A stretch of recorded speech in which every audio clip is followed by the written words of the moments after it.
Hare Krishna, Krishna Krishna, Hare Hare, Hare Rama, Rama Rama, Hare Hare.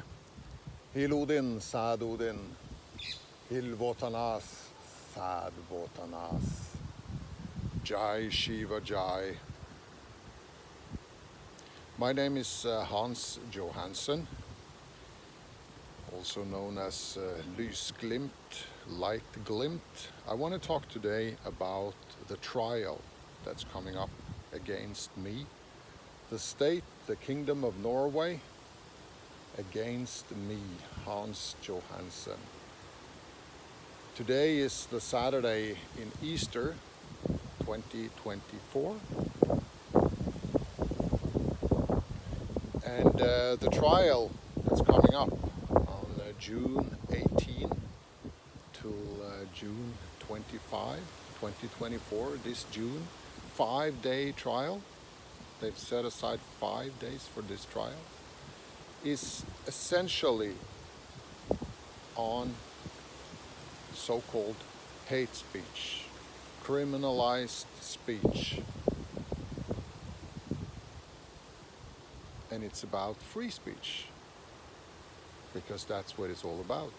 It's about the system, the government, the powers that be, wanting to restrict free speech. That is what this is all about, that you're not allowed to say certain things. There's more to the trial than that. They've dug up on me since I started the political party here in Norway, Alliansen, Alternative for Norway, in the wake of the first Donald Trump presidential campaign. And we sort of, to some extent, followed in that energy field.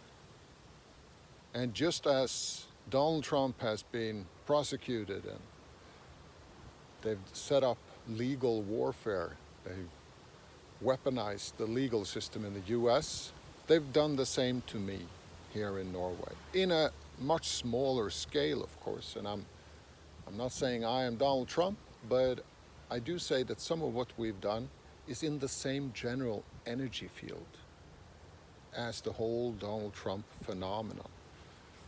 And this in turn is part of a much larger energy field about resisting the overreach of government, or the overreach of Vogue, the overreach of Zog, the overreach of the globalization and globalized entire system. The entire Western world now is in the same crazy energy field. And this all became apparent when they did the jabbas, especially when they jabbed the children and the young people under the age of consent. That's when they overreached, and everybody who's intelligent realized that this is not right. We have to stop this.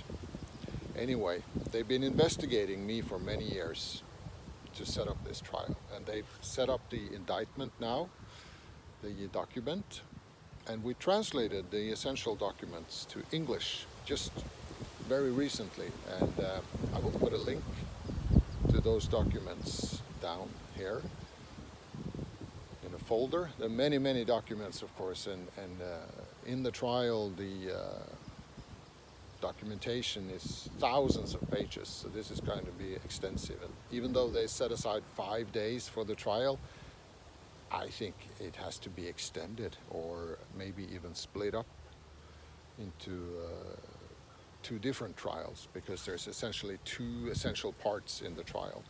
There's the free speech, so-called hate speech part.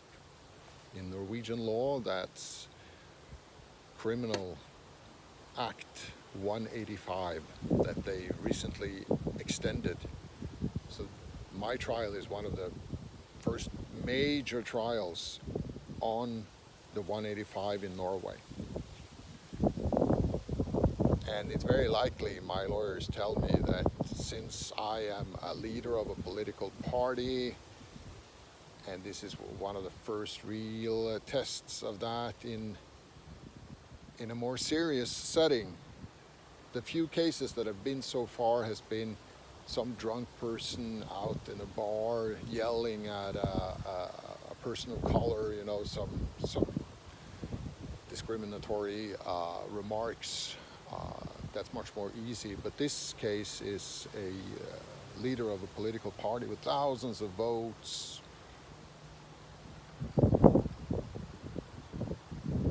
So it might go all the way to the Supreme Court. Might very well. It deserves to go all the way to the Supreme Court and to be where I should prevail and win. Absolutely. All the things that I've said should be absolutely free to say by anyone. But anyway, there's this 185 so-called hate speech, and then there's another part where they claim that I have defrauded the Norwegian social security system and defrauded private insurance that I had. And this they've come up with because, I've been a businessman for 20 years, more, 25 years, more. I've done business for soon 30 years. Wow, time flies. I'm 52. And I never had a book review of my companies, ever. Where the tax authorities or the authorities go in and want to check your books. Never had that. Well, I did have it one time in the Philippines, but I never had it in Norway.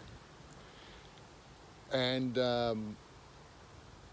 once I started this party, I got 3, in short order, 3 requests for book reviews.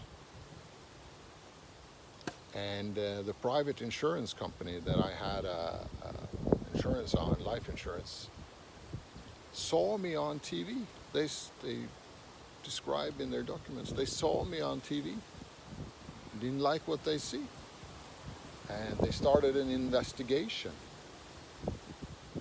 And you realize that everything was decided beforehand. They just didn't like what I say, who I am, what our party is saying. And the investigation, one thing led to another. They made a conclusion. They reported that conclusion to the Norwegian social security system. And they had meetings even, I see afterwards. They traveled, spent a lot of time and energy sitting around the table, sharing documents and all of that to just take me. Because they didn't like my face and my opinions and what I say. And they cooked up this entire big thing. And I started writing letters back, once I started getting letters and proof and all that, but none of that. I realize afterwards now that that was a meaningless exercise for me. I spent a lot of time trying to document things and to prove that I was sick in the time and that I was working to rehabilitate myself in various ways, and doctors, and because I do have a condition, a sickness that's at the core of this entire thing, and that is a kind of winter depression, I struggle with the winter back home in Norway, really. I think many people do that, maybe everyone. But I struggle to the extent that I'm not able to be productive or to keep a job or to do what I'm supposed to do. So, if I had a job working for an employer, I sometimes describe it as going from 100% in the summer and down to 20% in the winter. And I think most people don't fall all the way down to 20% of capacity. So once you fall below a certain level of capacity, you don't really get anything done. And you fall below the level where you are able to keep a job or to keep your responsibilities. And then the trouble just adds on. That's been my problem. So anyway, they decided that I had tried to defraud my private insurance. Later, the social security system decided along the way of the private insurance company that had been feeding them documentation and all their, what they have cooked up.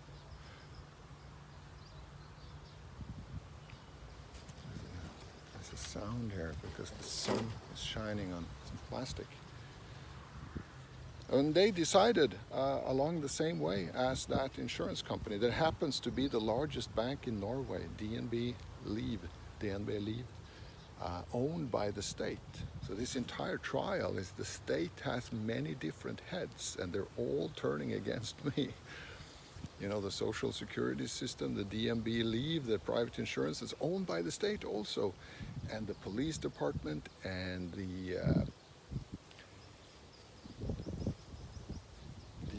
attorneys that are prosecuting me, the prosecutor, the police, everyone turning against me and everyone talking to each other. It's fascinating. It's very fascinating to look at the documents and everything that's happening. So they all decided the same way. What I said didn't matter at all. I should have just realizing afterwards I shouldn't have gone along with it. I should have just, I don't know. The conclusion would have been the same anyway. But I was naive.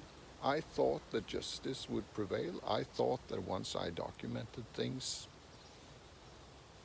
that justice would prevail. But here we are. It's just gone on and grown in scope and grown in what they want to charge me for. So here we are. I'm just warning everyone else as well. This is going to happen to a lot of more people in the future. They're going after us, dissidents, alternative people, the others. So there's one part that's about the claims that I have defrauded the Social Security for something like $80,000 or something like that. And then for the private insurance, $10,000. But when it comes to the private insurance, they also canceled the insurance because they claimed that I tried to defraud them, which is well, I will go into some of the details. When it comes to the private insurance, they claimed that I, in my books, set up a salary for myself that was intended so to defraud them. Because I did set up a salary for myself and I did pay out some of that salary, but I got sick. So I had to reverse that and try to do it the next year instead. I get some public funding in one of my companies. I got $150,000, $200,000 in a project and got half of that from the government. And I had to do an expense report to get that money paid out. And my salary was part of that expense report. But since I wasn't able to put it on 1 year, I plan to do it on the next year. So that's what I did. But they claimed that all of that was a speculation in trying to get them, which is just not true. And I hope we will prove that. We will prove that. And the other funny thing is that when you have an insurance, you have an insurance policy, a contract with the insurance company. And there's nothing in that contract that says that you have to have a salary at all. in order to get the rights of that insurance policy. So this is going to be very interesting indeed. They will have to reverse the cancellation of that insurance policy and pay me on the policy, as rightfully should be. Then there's the Social Security case. And the funny thing with the Social Security case is that they also, because the private insurance company said that I tried to defraud them, they went along the same line. So they said, you didn't put up a salary, so you're not entitled to that Social Security compensation based on your salary. But the funny thing is that one of those 3 book reviews that I got was from the tax authority on specifically the salary. And they decided all of this is about the 2016 books and salary and papers, everything. And they decided in 2020, 5 years after, they decided that I had indeed taken out money from the company in 2016, and that was a salary. So the Social Security authorities, they claim I had no salary in 2016, and the tax authorities claim that I did have a salary of 250,000 Norwegian kroner, or something like $25,000, something like that, 25,000 euro. So there's 2 diametrically different claims, and I have paid taxes, I have paid arbeidsgiveravgift, the employer fees on that salary. So it's very, and the amazing thing is that both the Social Security authorities and the private insurance company refuse to deal with the tax authority's decision that I have had a salary that year. They refuse, outright refuse. Multiple times they say that, oh, that's just the technicality. That's what they claim. So, this is the sort of the government meeting itself in the door, because usually the tax authorities, they decide that people have had salary in order to collect the taxes on that. So there's like, most of the times they decide these things. I guess people don't actually want it, but tax authorities, they decide in order to collect their taxes. But in my case, it goes hugely to my advantage, massively, because their entire argument, both the private insurance company and the Social Securities and the Social Security Court, Trygderetten, it falls completely apart, because I have had a salary of 25,000. And then their entire argumentation, it just falls apart. So I understand why they refuse to deal with it. But that is a atrocity, a legal atrocity towards me, that they refuse to deal with a decision that goes totally counter to what they have decided. So I hope we will win that. I truly do hope we will win that justice will prevail. So these 2 things they have put together in one trial. They're totally unrelated, but they put it together. That's how the Norwegian justice system works. They try to do things more efficient. So if they have more than one thing on someone, they put it together. I have demanded that they split it up into 2 different trials. I think that's the correct thing to do, because I also need to be present all these 5 days, or maybe 6 or 7 days, and I have to be sharp and have all the details and everything, and I'm working on that now. It's very demanding to try to understand all these papers and the legalese and all the witnesses and what we will ask them and all that. And both the prosecutor have split up their prosecution of these two parts into one prosecutor doing the so-called defraudment part and one doing the free speech or hate speech part. And on my defense side, I've got two great lawyers. One is my family lawyer that I've been a friend of mine since I was a schoolboy, very good friend of mine. He's the main lawyer. He knows me very, very well and all my family and everything, so it's a huge advantage. And then we gotten the best law firm in Norway on these kind of things, Elden, with a very famous owner and CEO, Jon Christian Elden, who's done more cases than anyone else in the Supreme Court on this and other sort of criminal justice cases. So I'm very, very well taken care of there. And the government pays for both those lawyers. So that's, I very well taken care of, and I actually am very happy because they help me with things and we discover things, and we can use this case in so many ways to turn it against the system, to turn it against the people that are attacking me and us in so many different ways. Witnesses that we can call in and ask questions. We can demand documentation. We can demand that the police do investigations, because the indictment is so big. There's so many things. So there's a lot of things that related to this, and we can demand that the police do investigations, find documents, all that.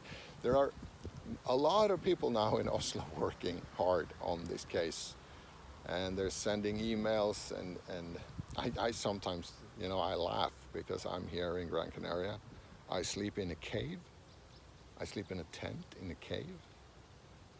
I have a totally minimalistic lifestyle. I meditate.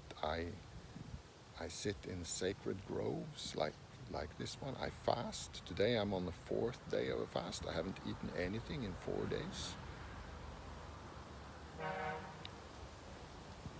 And at the same time, I know that there are people in Oslo, they're with suits and ties and nice cars and offices. It's a whole system that's being set in motion to get me. And I sleep in my tent sometimes and in my cave with like nothing, just a candlelight and a glass of water, and I think to myself, this is crazy. The fact that the system has organized so much to take me, it's crazy. And what they really want to take me on is what I've said, especially on Twitter. So that brings us back to the so-called hate speech part of the case, 185 in the Norwegian Criminal Code, paragraph 185. So I had a Twitter account. They took that Twitter account from me in the wake, before Musk took over Twitter, and I appealed that many times and tried to get the account back. I haven't been able to do that. So just like Donald Trump lost his account and thousands of other dissidents and others on the right wing side,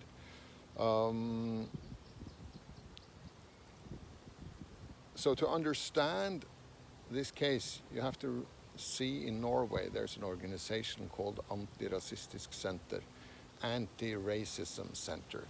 It's like the ADL, the Anti-Defamation League, and there are organizations like that in all Western countries, supposedly anti-racist. It's a setup. It was led in reality by a Norwegian rabbi called Arvin Kohn, and it was really an extension of the Mosaic, the sort of the worldwide Jewish rabbinical network to implement their Jewish Zionist worldview. That's what the ADL is, that is what the Anti-Racism Center in Norway is, and every similar organization. There's an organization like that in every country in the Western world, and if they're There's not they set it up. And this man Erwin Kuhn, been the real leader of that.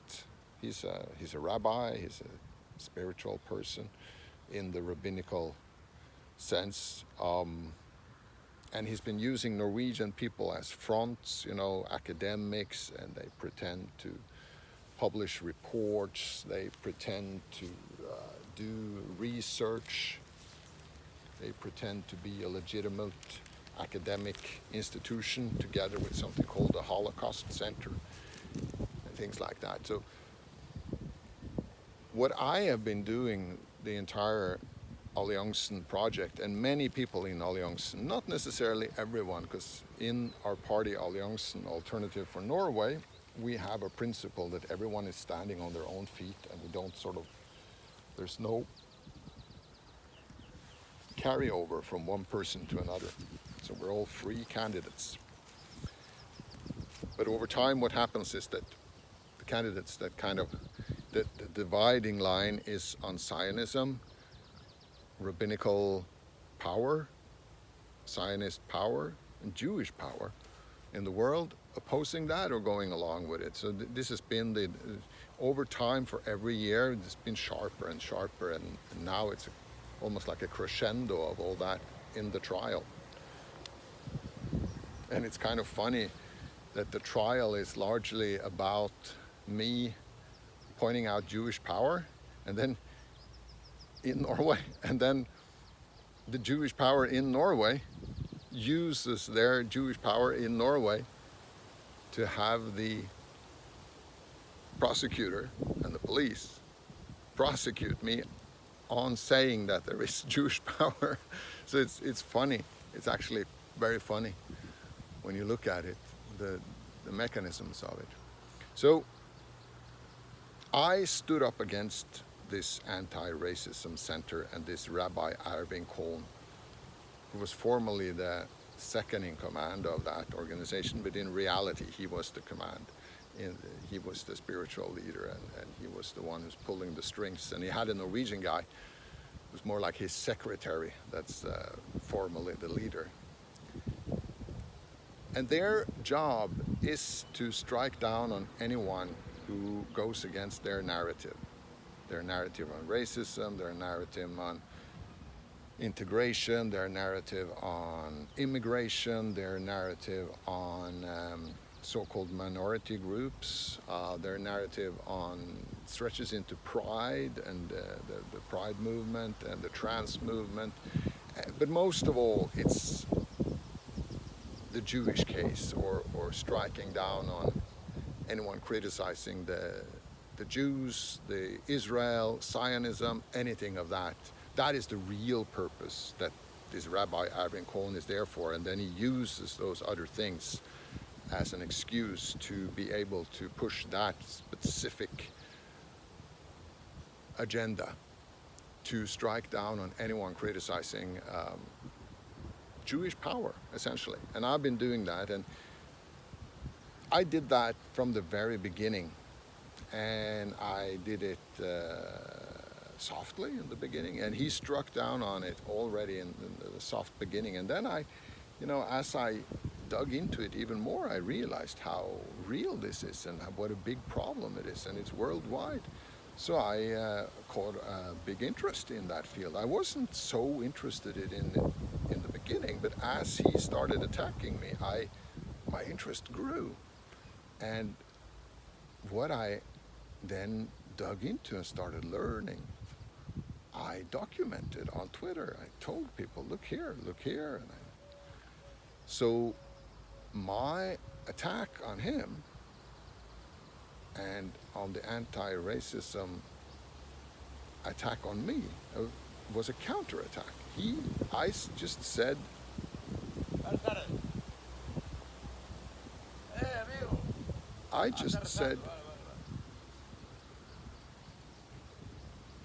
the truth. And then he attacked me, and then I attacked back. So that's the dynamic of this. And I've been saying the truth all along. Everything I said there has been the truth. And nothing but the truth.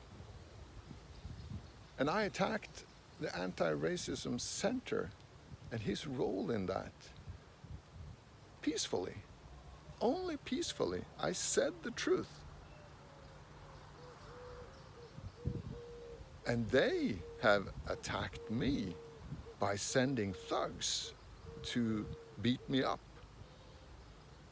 This Arvin Kuhn has sent thugs down to, there's like a big political gathering in Norway every year. There's a week in Arendal where he provoked and sent 6 thugs down to beat me up when I was going to have a speech, a presentation, that were arrested.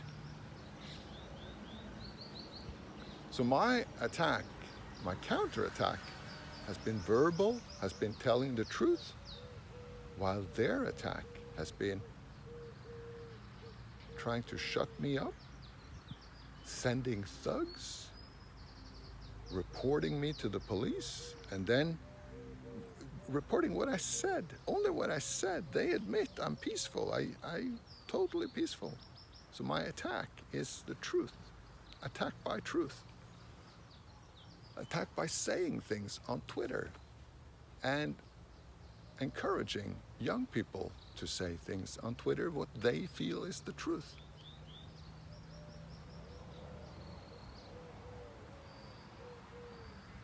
So their attack is shutting down, sending thugs, reporting to the police, and then Arvin Kuhn using his leverage in the political system.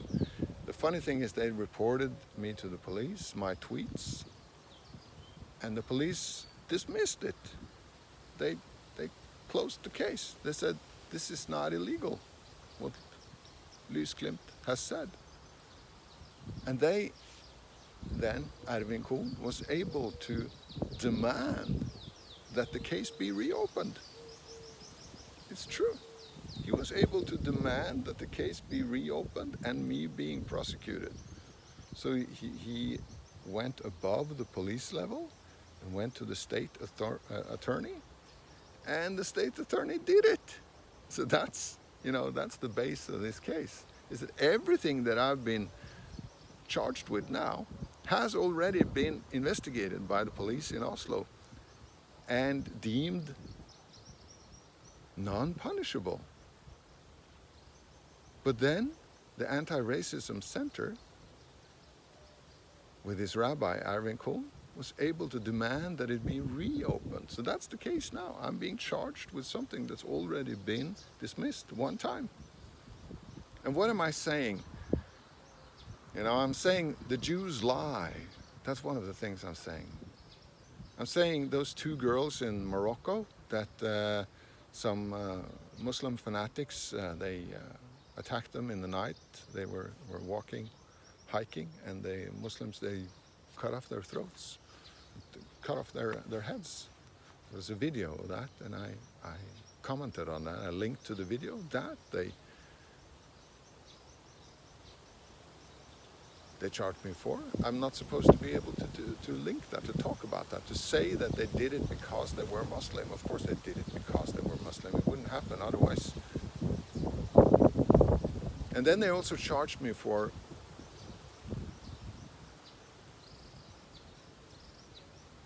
inciting or encouraging young people to make memes, true memes.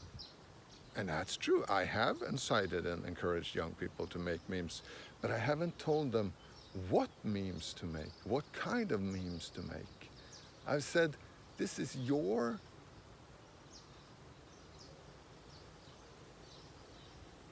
young people have, all young generations have their rebellion against the system and against the older people. And this is the young people's rebellion. And I've said, do your rebellion. This meme activity, this speaking truth to power, is your youth rebellion. And they've done that. They've done some crazy memes about this Arvin Kuhn rabbi where he is presented like a rat, and they switch between a picture of a rat and him back and forth. And the funny thing is, he looks like a rat, very much so. Everyone can see that. So, but you're not allowed to say that. And why does Erwin Kuhn look like a rat?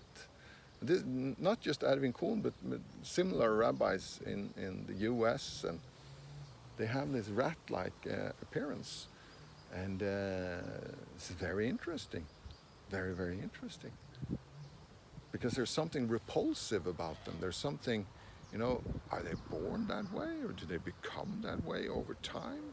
Is it their acting, the way they are, that sort of gives them that rat-like appearance? It's interesting. It's just interesting. And we will, of course, talk about this in the trial. So they say that this is an attack on this Erwin Kuhn. And it is. Because Erwin Kuhn he has explicitly pushed immigration, mass immigration to Norway, something that's never been put to the Norwegian people. If it was ever a general or an election or a vote on immigration, of course the Norwegian people would never allow the kind of mass immigration that we had, but he's been pushing that.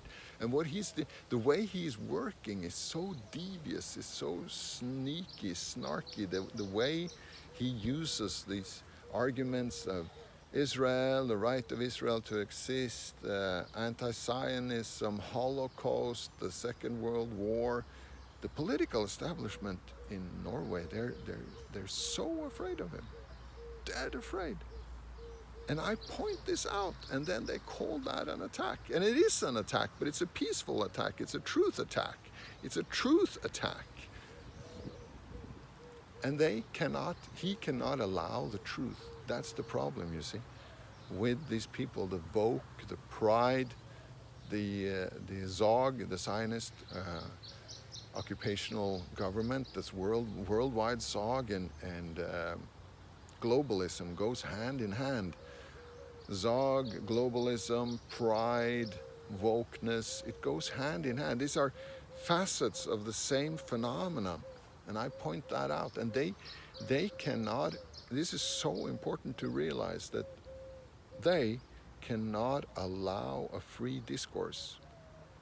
Their power grab, which is now soon going to be absolute and total, is totally dependent on stopping free speech. If you have free speech, their entire setup doesn't work.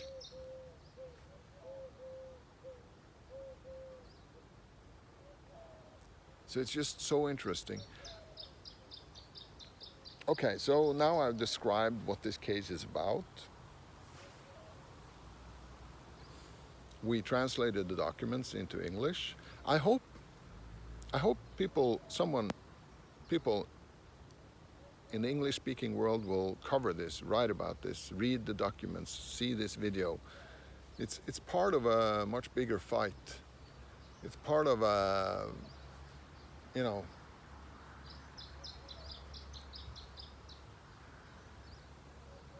I often think of Julian Assange, that I met, that I consider a friend, even though I just met him a few times. And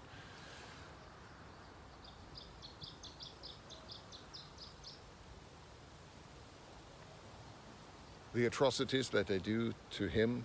So what I have gone through and what I'm going through yet is just, it's tiny compared to what he's going through. But it's part of the same fight, the fight for truth and the fight against these people, against the powers that be.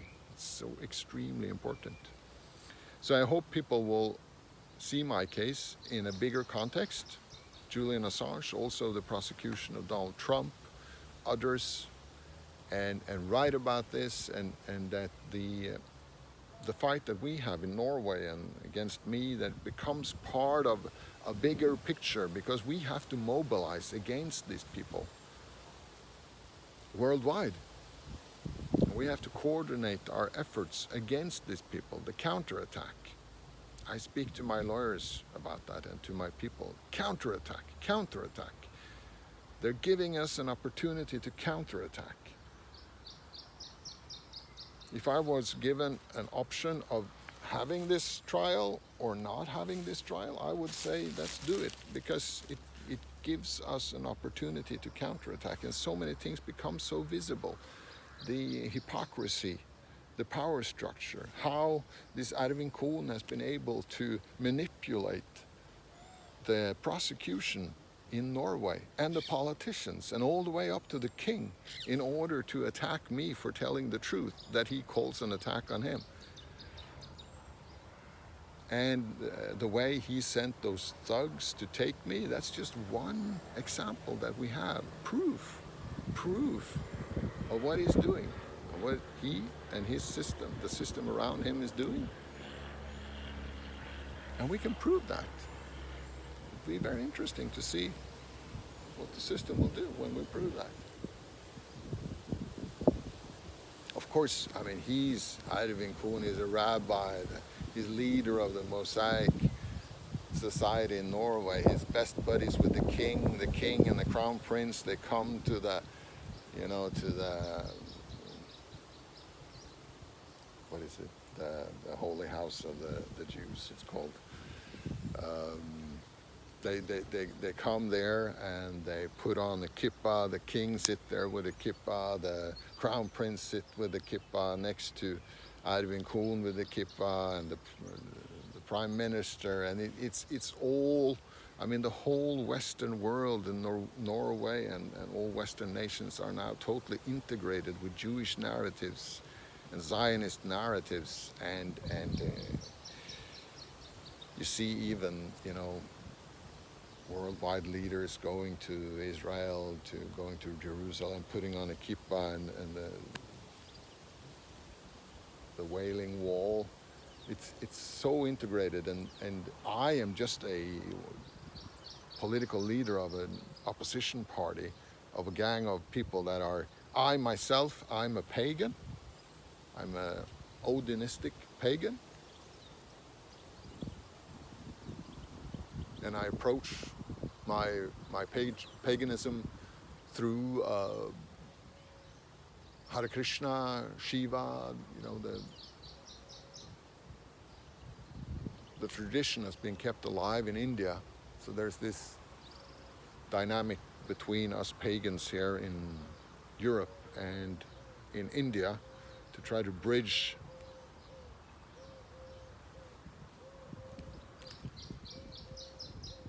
So I am a pagan leader, and I am up against a Jewish leader. I am a pagan spiritual leader, and I'm up against a Jewish rabbi leader.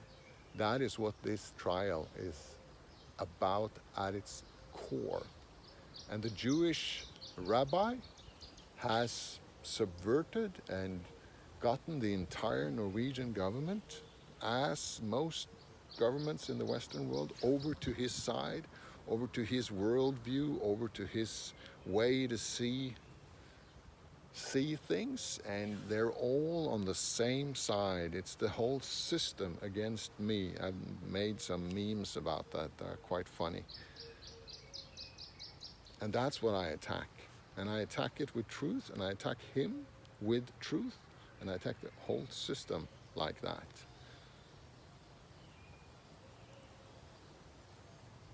Peacefully.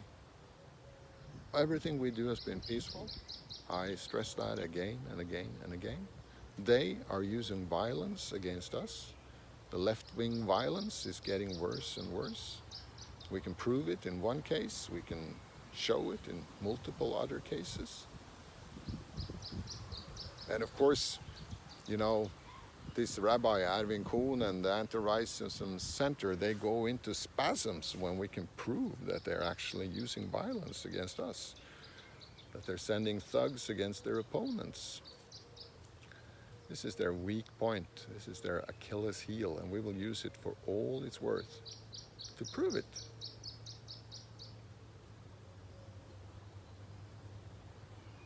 Then there's multiple other things. You know, they charged me with multiple things in this charge, hate speech charge. Racism, I speak about races, the differences of the races. Absolutely, there are differences between races.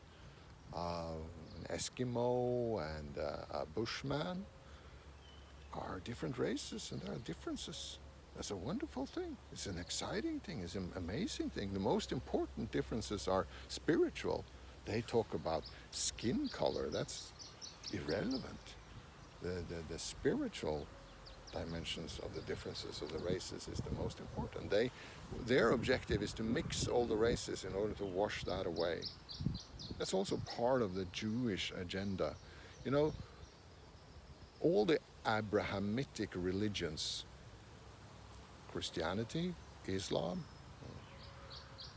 and Judaism, all have an ambition to master the entire world, everyone in the entire world. Christianity has it through Christ saying that you should make all the people of the world my disciples. It literally says that, and that's what Christianity has been doing with gruesome violence. Islam has the same, to lay the entire world under Islam with the sword, and now with the baby carriages, and Judaism with subversion and setting up the third temple in Jerusalem, run by rabbis that will run the entire world through rules. That is their way to rule the entire world, to setting up laws and rules. And that's how they've gotten to me now, because they have set up these hate speech laws, 185, and dictated how this will be done, and dictates to the state attorney that he will use those laws to charge me, and they will dictate that I get a judgment, you know. So they're very smart, and they're very elegant how to do it, and they do it totally according to how the Torah says that they should do it. The Goy, the non-Jews, are to be subjected to laws that are dictated by the Jews that will make the Goy govern themselves in Jewish interests. That's how the system is set up, and that's how it's working. There's nothing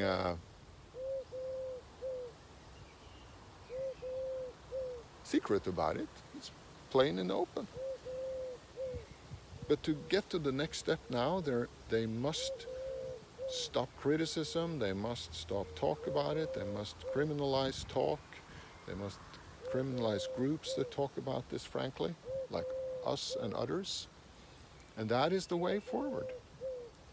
You know, in Norway we have in the Constitution that there should be free speech. There shall be free speech.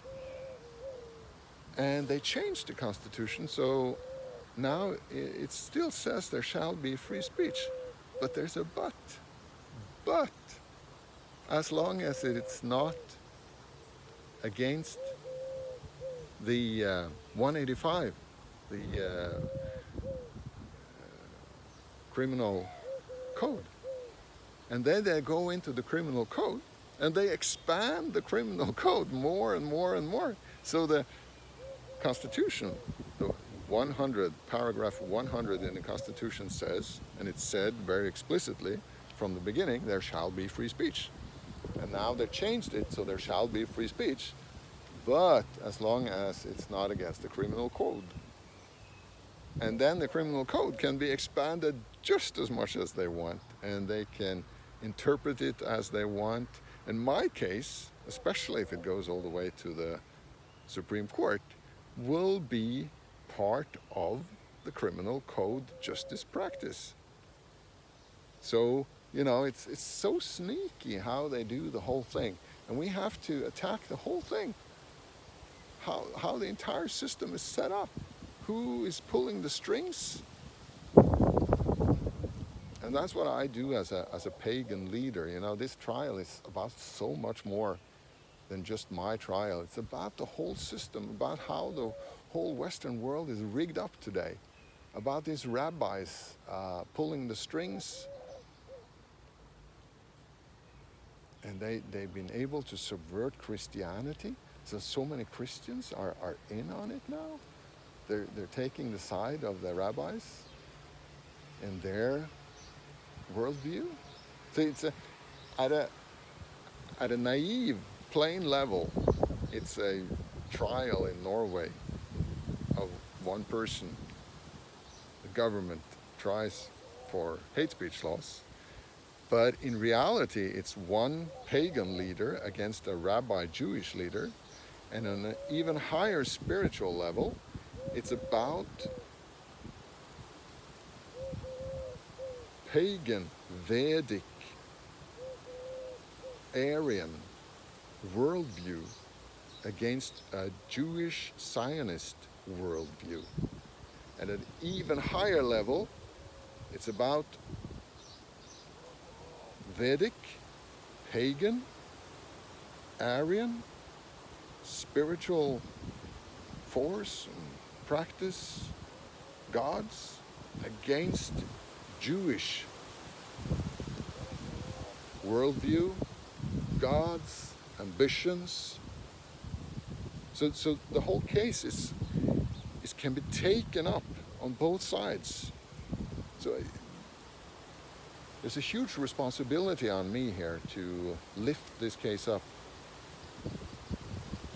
It's not just a plain attack on one guy, and it's easy in one sense because the entire indictment against me doesn't mention the political party. It doesn't mention that I'm a leader of a political party.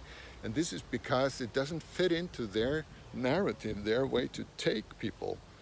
So that's one of the things I've counterattacked on, is to say that you can't just charge me for saying certain things and just omit, not mention that I'm a leader of a political party. So this is like supposed to be just something I will have to say in the trial in order to give some kind of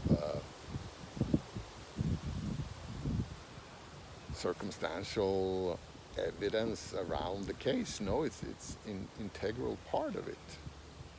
And I call to spiritual leaders on my side to help lift this up and to lift the dimensions of this case. Because this is also the case against Julian Assange. This is also the case against Trump, against the whole Western world now.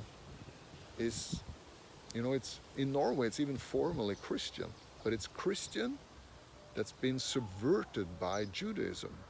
So Judaism is running the show, pulling the strings on the pro forma Christian Norway. Norway is Christian. It's in the constitution. We're a kingdom. The kingdom has to be Christian, and we're a Christian kingdom. And it used to be that the church and the state were united. That's pro forma not the case anymore, but it's inherently Christian. And it used to be Christian and in opposition to Judaism. And of course in opposition to Islam. That wasn't even thought of when we set up our constitution in 1814. But we were in opposition to Judaism because our reformator, Martin Luther, he was very much in confrontation with Judaism. He was a Christian, reformed the church, 1536, from Catholicism to Lutheranism, the Reformed Church that all Norwegians are born into by default. Was. Things changed now, but when I was born in 1971, everyone was born in. You had to sort of make efforts to not, if you didn't want your children to be born into the church by the Reformed Church by default. So this Reformed Church especially has been co-opted by Judaism So they are running it. And they have a certain worldview, this Zionist, Christian Zionist, Judeo-Christian, some people call it Judeo-Christian. It's an entire worldview. You have to realize that. It's an entire aspect to look at the entire existence on earth. Life, death, birth, holiness, sacredness, legal system, how the goals of the world, where we're heading, all that. And me, as a heathen, as a Vedic, as a Aryan, as a Sanatana Dharma follower, is in total opposition to that. My worldview, my core, is in total opposition to the whole worldview of the system. And it's not so often that, it's put to the test like this. And it's really also, for me, the whole trial and everything is forcing me to go into heavy introspection and think, who am I? What am I actually doing? What is it that we're doing here? What is it that we want to accomplish? So I in a way, I'm very thankful for this case, because I'm also getting help from spiritual leaders on my side to refine and to, in my conversations, to crystallize what this is all about and how to go about it. So it's a massive, massive fight. And in Norway, I draw the lines back, to 1814 when we set up Norway, the Constitution, back to 1536 when we had the Reformation. It came a little later in Norway, but and Martin Luther. But then I draw it back all the way to Olav. I always spit when I say his name. Olav Haraldsson, Olav the Fat One. They call him Olav the Holy One as well. There you go, Olav. I make a habit of always spitting when I take his name in my mouth, because he was the one who so-called Christian Norway. Extremely brutal, extremely, he destroyed so much of the Vedic, the pagan, that burned the temples, tore down the holy sites, killed massively the religious leaders, and replaced it with this, simple Christianity, this one book, this one crazy man from Palestine, it's just, we had such richness, we had such complexity, we had such great rituals, we had tradition, thousands and thousands of years of knowledge, and in the pre-Christian Nordic, Norse religion, and it was all replaced by one book, one crazy man from Palestine. And I realized in my process that, more than half of what I should be is taken away from me. I'm half a man. I'm not even half a man.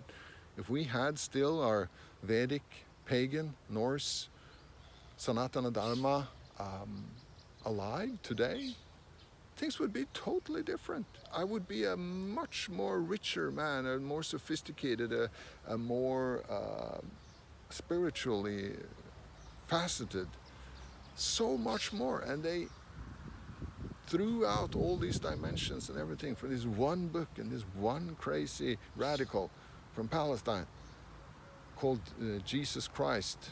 I won't spit in his name, but I'm no big fan, because it's been subverted. It was this Christianity that they speak so highly of. It was first subverted and taken over by the Roman Empire and used for their purposes. And now in the modern world, the post-industrial modern world, it's taken over by the Zionists. Once they had their own state, Israel, the Zionists, they got so much power, so they have subverted Christianity again in their interest. So it's been subverted multiple times. So what is left of Christianity really? Very difficult to say. Sanatana Dharma is pure. It's been kept pure. It's possible to find, the true Vedic, Aryan, Norse, heathen traditions, and to revitalize it, and reignite it as it was in true form. But Christianity, my God, there's some Greek, there's some Egyptian, some Babylonian, some pre-Christian, the Old Testament. It's a mix of so many things and been subverted so many times. So you can look at it and it's interesting and you can pick some gems from it. But to go all Christian is just, it doesn't make sense, because it's not pure, and it's done so terrible things. Such terrible, terrible things in its name. So it should be dismissed outright just because of that. And my Vedic, pagan, Sanatana Dharma, Aryan approach is truth, eternal truth. And what was eternally true was true before Jesus Christ and will be eternally true long after Jesus Christ is all forgotten sometime way into the future, 10,000 years or whatever. There will come a time when Jesus Christ is all forgotten, and everything around that, and the worldview now, and the Zionism and everything, all that is gone, but the eternal truths of Sanatana Dharma and the Vedic tradition and the Aryan tradition will still be the truth.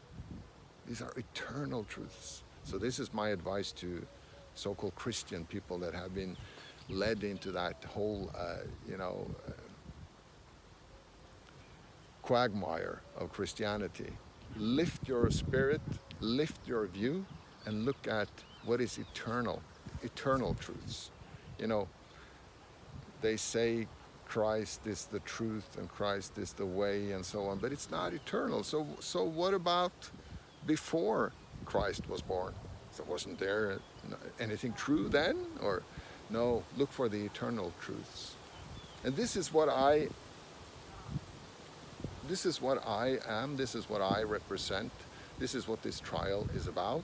They are striking down on that which I am, eternal truth, and that is the system now, modernity, the modern state that has a Christian foundation, and the Christian foundation has been subverted by a Jewish world supremacy, Zionism. They've been able to hijack the whole thing, so it's like a Christian, Jewish, Judeo-Christian attack on the Vedic, Sanatana Dharma, eternal truths. That's what this really is about. And I, as a Vedic, Sanatana Dharma, heathen leader, specifically in Norway, is being attacked by the current leader of that Judeo-Christian alliance in Norway, the Rabbi Irvin Cohen. This is a rabbi name. And that's what this is about. But they cannot acknowledge that. Of course, the Norwegian government and the prosecutor and the whole system and the king and all the people in the parliament, 169 people in Norwegian parliament and all that, they cannot acknowledge that the whole system that they are working in has been subverted by a foreign religion, a foreign ambition, a foreign Abrahamic ambition, a foreign entity, Zionism, Jewish power. They cannot acknowledge that. They have to pretend that Norway is independent.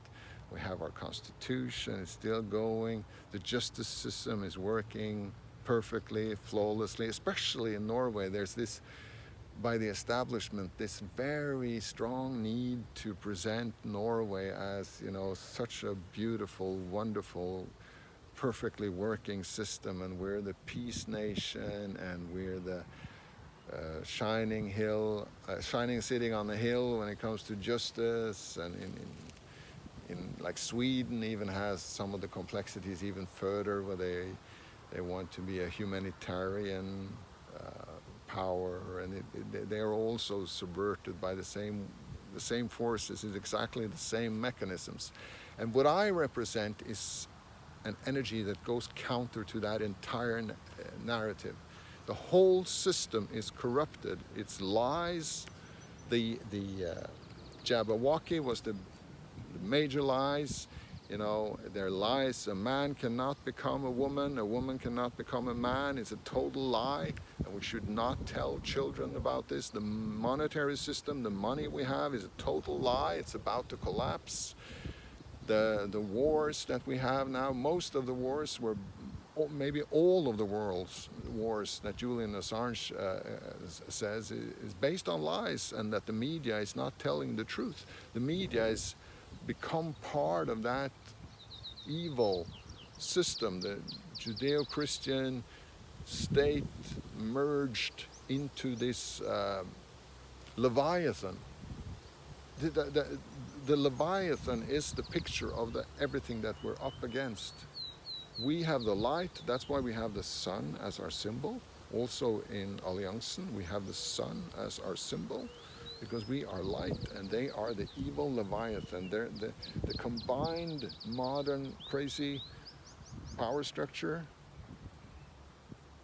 the Judeo-Christian merge, that's now merging into transhumanism and AI. It's very scary, the whole thing, against the light of eternal truths, natural, to relate to the natural world. That's what this trial is really all about.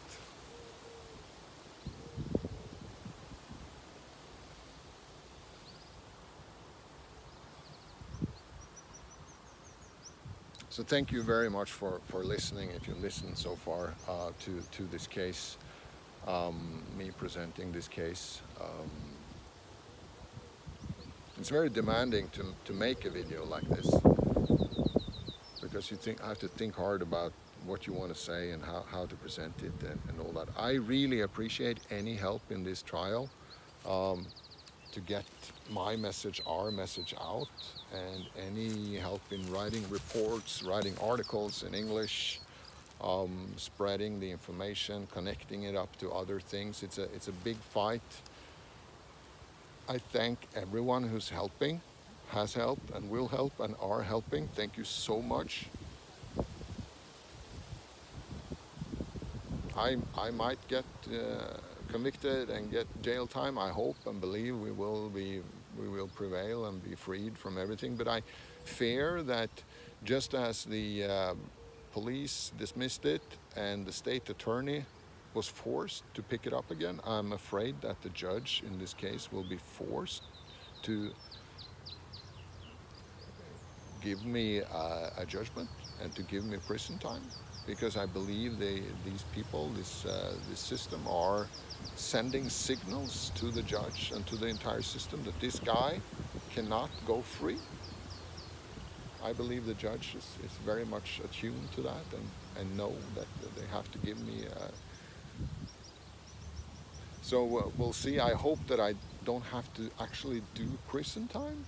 We see, because there's gone many years, and in Norway you can get prison in two ways. You can get prison time where you actually have to go to prison, or you can get a more formalized prison where you actually don't have to go to prison. So I hope I will get the later there in case I get time, but who knows? Who knows? The whole system. I'm up against the whole system. We are up against the whole system.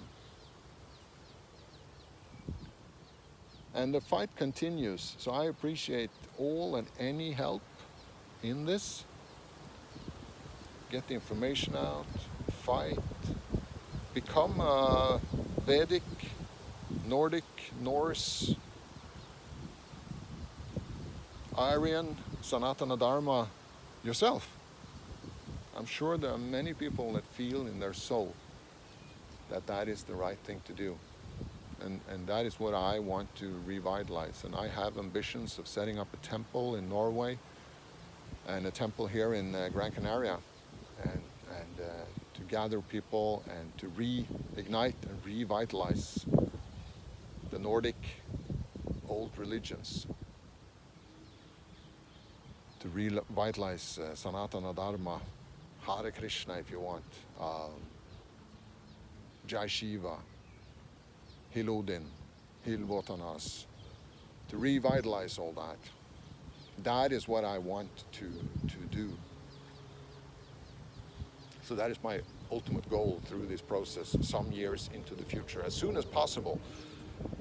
But you know, we have the trial now, we have new elections in 2025, I believe that we might come to a point now where all these lie narratives of this establishment is going to collapse. I really feel that it can happen now, that we have a concrescent collapse of narratives. And I encourage all that are listening to me to prepare for that. So we are peaceful. We are a peaceful movement. We just say the truth. But we prepare very much for the day when some externality makes the whole lie structure crumble.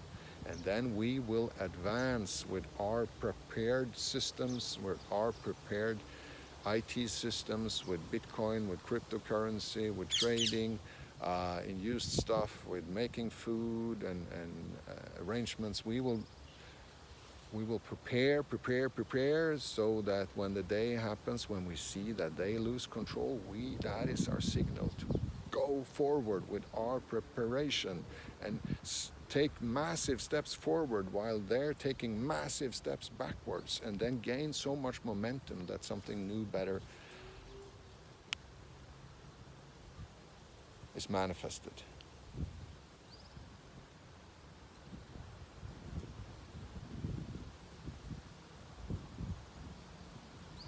Thank you so much for listening, and thank you so much for all your help.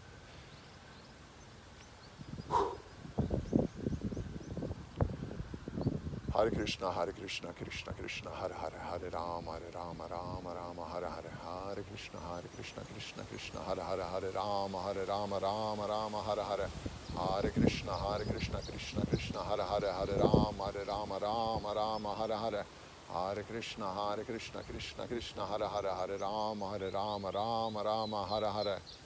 Hil Odin, Sadodin, Hil Odin, Sadodin, Hil Odin, Sadodin, Hil Odin, Sadodin, Hil Votanas, Sad Votanas, Hil Votanas, Sad Votanas, Hil Votanas, Sad Votanas, Hil Votanas, Sad Votanas. Jai Shiva Jai, Jai Shiva Jai, Jai Shiva Jai, Jai Shiva Jai. Hare Krishna, Krishna Krishna, Hare Hare, Hare Rama, Rama, Hare Hare.